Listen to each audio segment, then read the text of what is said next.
আচ্ছা, কাজিন শব্দটা ব্যবহারটা খুবই গুরুত্বপূর্ণ। এটা আমাদের পরীক্ষায় আসে। ইংরেজিতে আমরা যদি কোনো শব্দ জানি বা না জানি, একটা শব্দ আমরা অন্তত জানি কাজিন।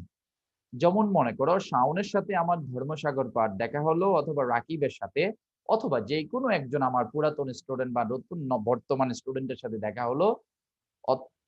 ওর সাথে যদি যেকোনো একজন থাকেন, আমার কাছে মনে হলো তাকে জিজ্ঞেস করা উচিত কেমন আছো।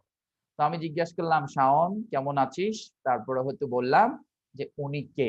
যে তোর সাথে যিনি আছেন উনি কে? তাহলে ও বলবে কি ভাইয়া উনি হচ্ছে আমার কাজিন।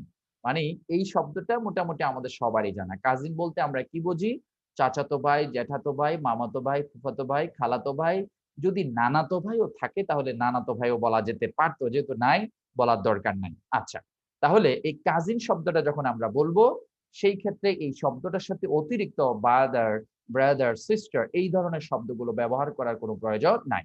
পরীক্ষায় যদি আসে he is my cousin brother মানে সে আমার চাচাতো ভাই অথবা সে আমার খালাতো ভাই। তাহলে ব্রাদার শব্দটা তো ভাই আর কাজিন মানে চাচাতো মামাতো ফুফাতো ভাই।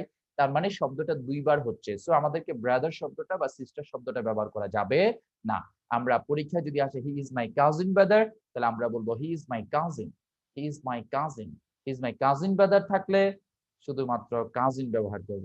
কাজিন ব্রাদার থাকলে শুধুমাত্র কাজিন, কাজিন সিস্টার থাকলে শুধুমাত্র কাজিন হবে। আই থিংক তোমরা সবাই বুঝতে পেরেছো। ওকে, থ্যাংক ইউ।